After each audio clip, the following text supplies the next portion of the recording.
Okay, so I am not married, I'm engaged. And something that constantly blows my mind is how unseriously we take marriage in America. Like my past self included. Honestly, it may be because I have a lot of divorced friends and I've watched them go through this process. But marriage is low-key serious as fuck, and we just treat it as a wedding day. So let me start off by saying I love my fiance, right? But once we got engaged, I really wanted to start doing research into what marriage means. And I remember hearing somebody say that marriage is just a legal contract. And some people religiously believe it is a union before God, but legally in the United States, it's a contract. And that kind of sparked this idea in my head where I wanted to see what contracts I would have to fill out with Ramon in order for us to be the equivalent of married without actually getting married. So first things first, I would have to go to all of my 401ks, all of my IRAs, all of my savings accounts, all of my bank accounts,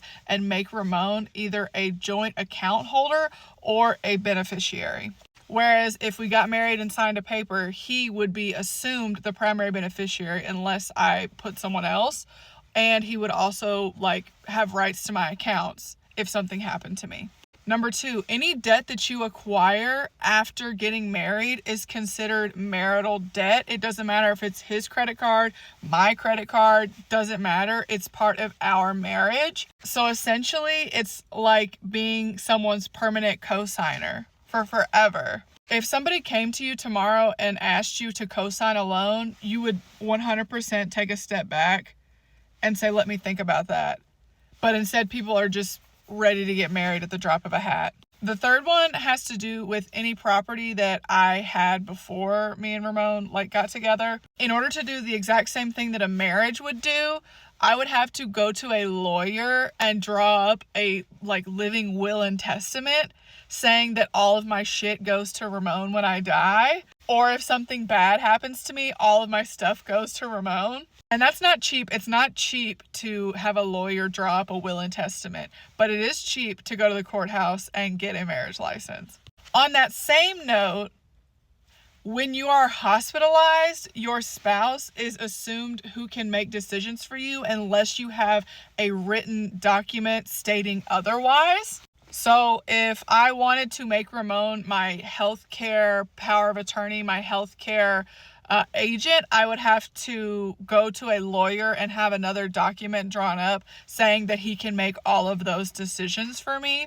But if we got married, it would literally just be assumed from the moment that we signed that paper. I hope y'all are realizing how fucking serious marriage is. It literally blows my fucking mind because there are a million little contracts or little things that you would have to sign in order to build up to the same equivalent of a spouse. And y'all are out here just marrying the first motherfucker that asks. Come on. Also, thinking about this has really given me an interesting perspective on gay rights and gay marriage rights in this country. And now as an adult, I understand why that was so important for gay couples to have the right to get married. I knew it was important that they had the right to get married. Obviously, I believe that they should have the right to get married, but I didn't realize all the fucking trouble they were likely going through before they had the right to get married to protect each other. That just sounds to me like a real labor of love, a very intentional partnership. Anyways, what are some other ones down below that I didn't even mention or think about?